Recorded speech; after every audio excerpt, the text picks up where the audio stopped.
Julian, do you believe that China has now weaponized its currency? Well, I think it knew what the reaction would be in doing this in terms of the headlines, in terms of the way it's going to antagonize the Trump administration.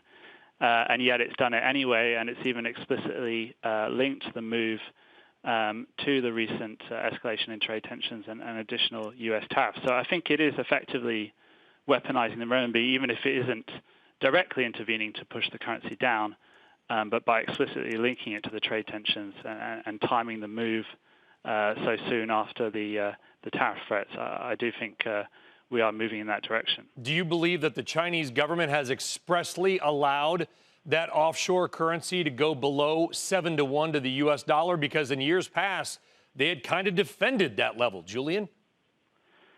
Well, I think it's clearly intentional. I mean, we haven't seen any effort since this morning to push the exchange rate back down below 7.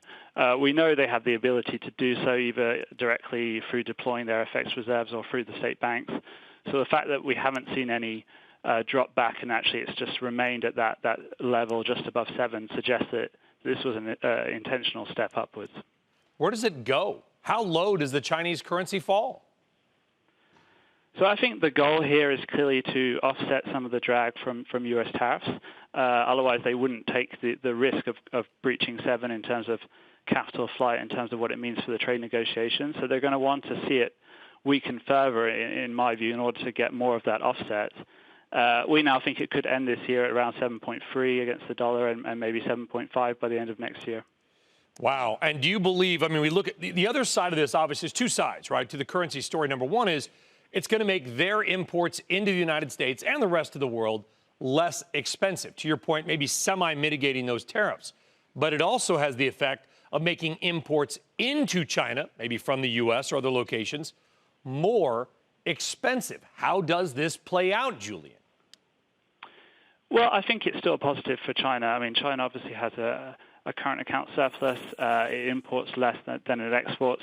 So even once you adjust for the higher cost of imports, I think it will be a positive because even if exporters don't adjust their US dollar export prices, their export revenues in renminbi will still benefit. So we think a 10% devaluation could actually boost China's GDP by about 0.2%, which would be enough to offset a 10% tariff on 300 billion. But quickly, will this set off a global currency war? Will Vietnam have to devalue? Will the euro have to go down? Then will the United States have to act?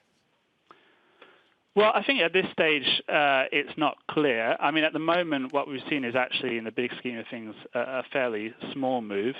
And I think that we will, in the coming days and weeks, see PBOC intervention in order to prevent the currency from weakening too quickly. So I don't think we'll see a very major devaluation. I mean, we're predicting a sort of 5-10% decline over the coming quarters.